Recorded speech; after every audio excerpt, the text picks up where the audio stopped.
সাত সকালে কলকাতা ও সংলগ্ন জেলার ১৯টি জায়গায় সিবিআই হানা। এবার নজরে বেআইনি আর্থিক প্রতিষ্ঠান এমপিএস গ্রিনারি। সুপ্রিম কোর্টের নির্দেশে ২ মাস আগে এমপিএস এর বিরুদ্ধে এফআইআর দায়ের করে কেন্দ্রীয় গোয়েন্দা সংস্থা। আনা হয় প্রতারণা, অপরাধমূলক ষড়যন্ত্র এবং বিশ্বাস ভঙ্গের অভিযোগ। শুরু হয়েছিল নথি সংগ্রহের কাজ, তা শেষ হওয়ার পরই মঙ্গলবার শুরু তল্লাশি অভিযান। লেকটাউনে এই বেআইনি আর্থিক প্রতিষ্ঠানের ৫টি দপ্তরে তল্লাশি চালায় কেন্দ্রীয় গোয়েন্দা সংস্থা।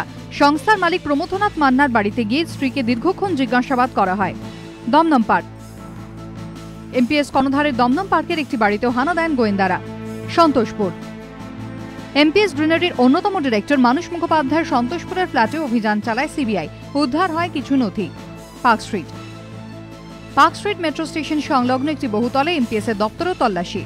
জগাছা, হাওড়া জগাছার নন্দীপাড়ায় এমপিএস এর ডিরেক্টর প্রণব কুমার দাসের বাড়িতেও চলে তল্লাশি।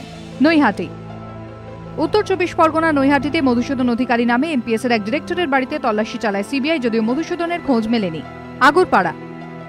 আগরপাড়ার এক এমপিএস কর্তার বাড়িতেও খানা তল্লাশি চালায় সিবিআই। গত বছরের সেপ্টেম্বরে শ্যামল সেন কমিশনে হাজিরা দিতে গেলে এমপিএস কর্তা প্রমথনাথ মান্না এবং প্রবীর চন্দ্রকে আটক করে পুলিশ। পরে প্রতারণার অভিযোগে তাঁদের গ্রেফতার করে বাঁকুড়া জেলা পুলিশ। সিবিআই সূত্রে খবর, তদন্তের স্বার্থে তাঁদেরও হেফাজতে নিয়ে জিজ্ঞাসাবাদ করা হতে পারে। এদিনের অভিযানে যেসব নথি উদ্ধার হয়েছে তা যাচাই করে এমপিএস এর একাধিক কর্তাকে তলবের ভাবনাও রয়েছে কেন্দ্রীয় গোয়েন্দা সংস্থার।